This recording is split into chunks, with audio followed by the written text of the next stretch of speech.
Yo, what is up, YouTube? It's Captain Marvelous, the captain of this ship. How you all doing this fine evening? Yo, so what we doing this episode here? We just finished playing against the Knicks. We lost that game. It was a pretty entertaining game throughout for the most part.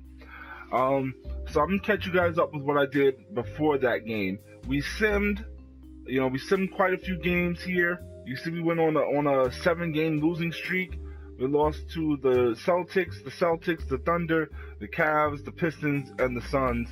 And then we played the Knicks and we lost. So it was a pretty bad losing streak we just went on, but we won 5 games in the interim before that losing streak. So, it's better than 1-11, like we were, but still pretty bad. We made a couple trades. We made a lot of trades, actually. You see our team chemistry is at 0.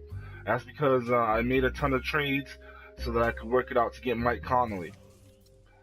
So let's look at the roster, what we have here. We got Brook Lopez and Mike Conley. Those are our 2 lead guys. That's two of the important pieces that you need in the NBA these days. You need a good center and a good point guard. So we have those locked down.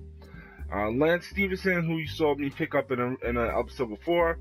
Darrell Arthur, who I mentioned that I had traded for in the episode previously when we were playing against the Hawks, I believe. No, when we were playing against the Hornets. I had mentioned that I had traded for Darrell Arthur, but the footage was kind of messed up because the audio was really low. So we got Darrell Arthur on team as the stretch 4. Rondé, who's been on the team since the beginning of the season. We picked up Chris Anderson, which Miami is trying to move him in real life because they don't want to pay his $5 million contract because they're close to the repeater tax. So, we traded a scrub for Chris Anderson so we can have a backup center on our team. Shane Larkin's been on the team. Hollis Thompson's been on the team.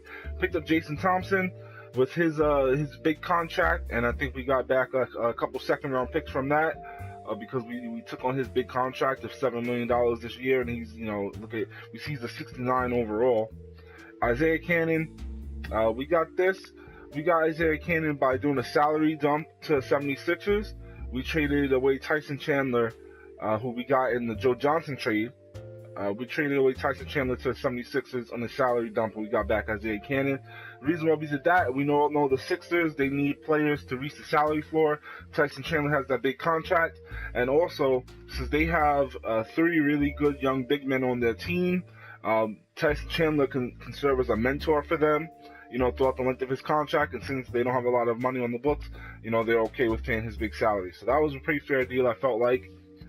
We got this guy, Damian Rudez.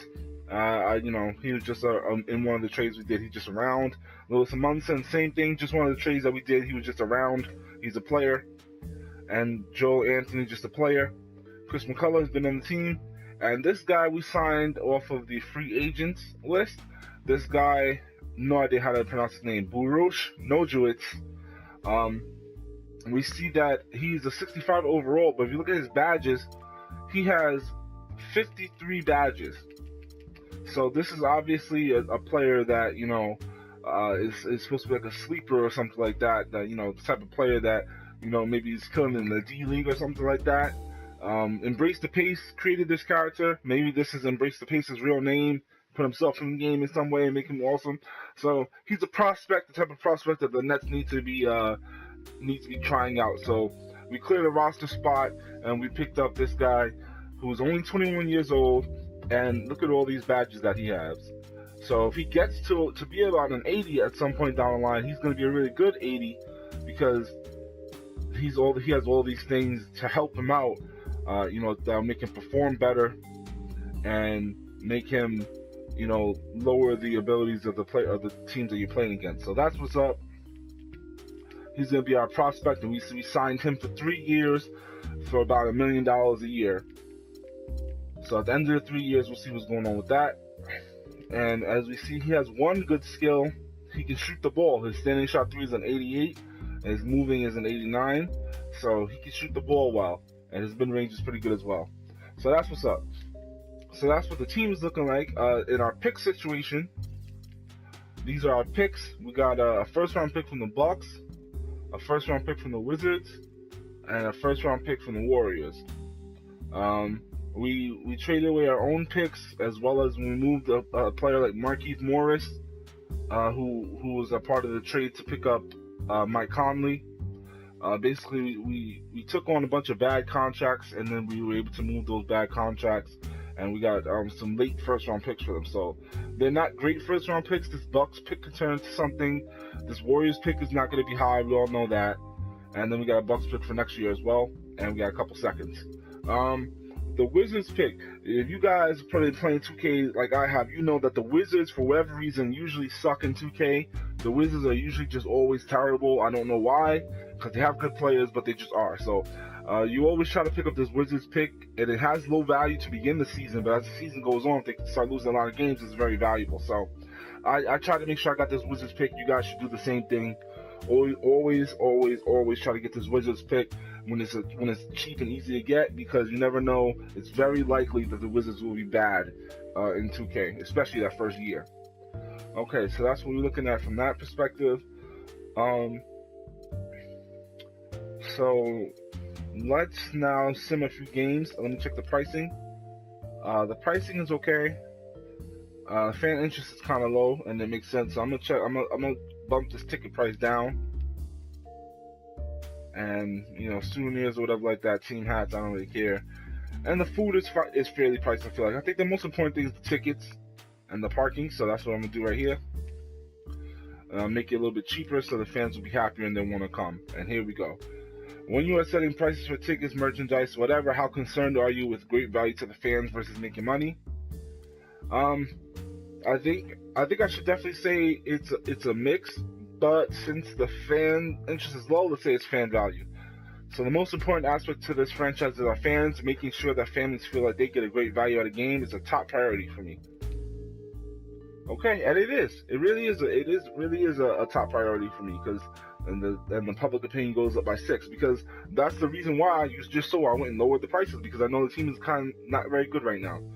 So we're gonna simulate with SimCast, game against the Warriors, and I've set the team chemistry to be in the training. I set team chemistry to be the thing that they work on for their tactical training. So the team chemistry should start going up every time we have practice, because I set that specifically for them to work on the team chemistry. So we're gonna simulate this game. I'm not gonna try to mess with the rotations or anything like that, because I don't feel like it's really worth it. We're probably gonna lose a bunch of games anyway. So we lose to the Warriors. Check out the box score, how our team did. Mike Conley had 29 points, only 6 assists, but 5 rebounds and 3 steals, so that's pretty good. He had 3 turnovers as well. Pretty solid average all-around game for the team. Brook Lopez had 20 points, 8 rebounds, 2 assists, and turned the ball over 2 times. Okay. Chris Anderson played 21 minutes. That feels like a lot, but he had almost a double-double, so that's what's up, and he had a block. Rondé played 27 minutes. He had 13 rebounds. That's what's up. Let's go, Rondé. 13 rebounds, 8 points. And he had 3 steals and 3 blocks. Good God. That's what's up, Rondé. Shane Lark had 7 points. So, nothing else stands out too much here. We see Lance and Rondé are kind of guys who can do a little bit of everything. Lance has 6 points, 5 rebounds, and 8 assists. And Rondé's getting rebounds and blocks and steals. So they're both doing multiple things. I like that. Darrell Arthur, our starting power forward, had 8 rebounds with only 2 points. So he had a bad shooting night. He shot 1 of 8. I'm not gonna get too crazy over that. And then Hollis Thompson, he played 20 minutes. Oh my God, had 3 assists and shot 0 of 5. So I'm gonna have to keep an eye on that. All right, so let's go to this next game. So right now I am, and I'm gonna ignore this because I don't care about you, Isaiah Cannon. Sorry. All right, I'm gonna follow the advice on this one, just because I don't know, why not? If it's gonna help us win a game, then sure, why not? But I'm recording this on the Monday after All-Star Weekend. It was a pretty crazy All-Star Weekend. I already talked about the Saturday night and the Rising Star Challenge. I forgot to mention the Rising Star Challenge. Shout out to Zach LaVine for getting the MVP and really balling out. I thought it was going to come down between him, and it looks like, yes, and we beat the Rockets. I'm happy. I listened to the scout. We beat the Rockets, now a victory by 3 points. I don't know if we would have beat them anyway, even if I hadn't listened to the scout. But hey, listen, it makes me feel good. But yeah, I thought it was going to be between Zach LaVine, Jordan Clarkson, and Kristaps for the Rising Stars MVP, because Kristaps was balling out for the world team, even though I didn't even see most of his 29 points or whatever it is that he had. I didn't notice him just racking up points. I think I stepped out for a little bit, but I did see Zach LaVine and Jordan Clarkson just balling out like crazy, so that was what's up. But yeah, Zach LaVine brought home the MVP on that, and we know he won the dunk contest, so congratulations to Zach LaVine. And Karl Anthony Towns won the skills challenge, so the Timberwolves was putting in work this weekend, man. Shout out to the Timberwolves organization as a whole. Mike Conley with 19 points, only 4 assists, so that's a little bit troubling, and 5 turnovers, so we have to look into something like that.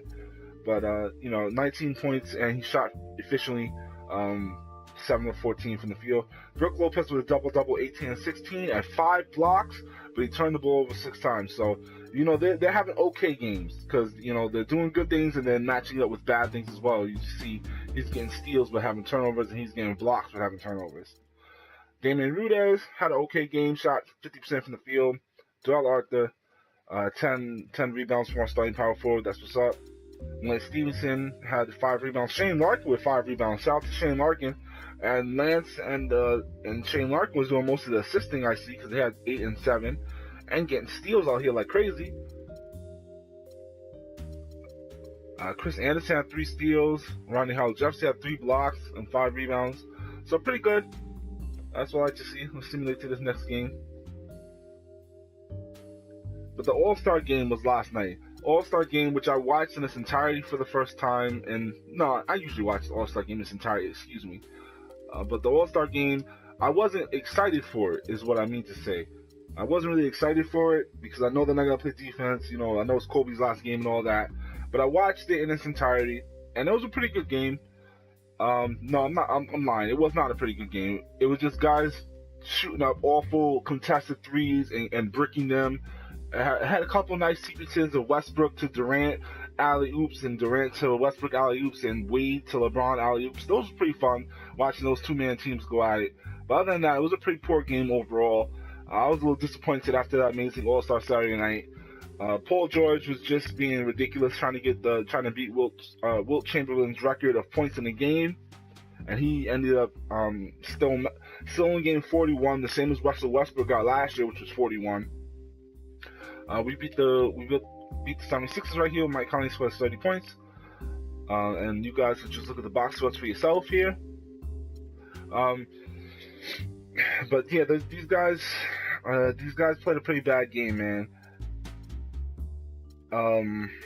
Paul George beat Carmelo Anthony's record of threes in the All-Star game because he scored 9 3-pointers compared to Carmelo's 8 3-pointers from the All-Star game 2 years ago.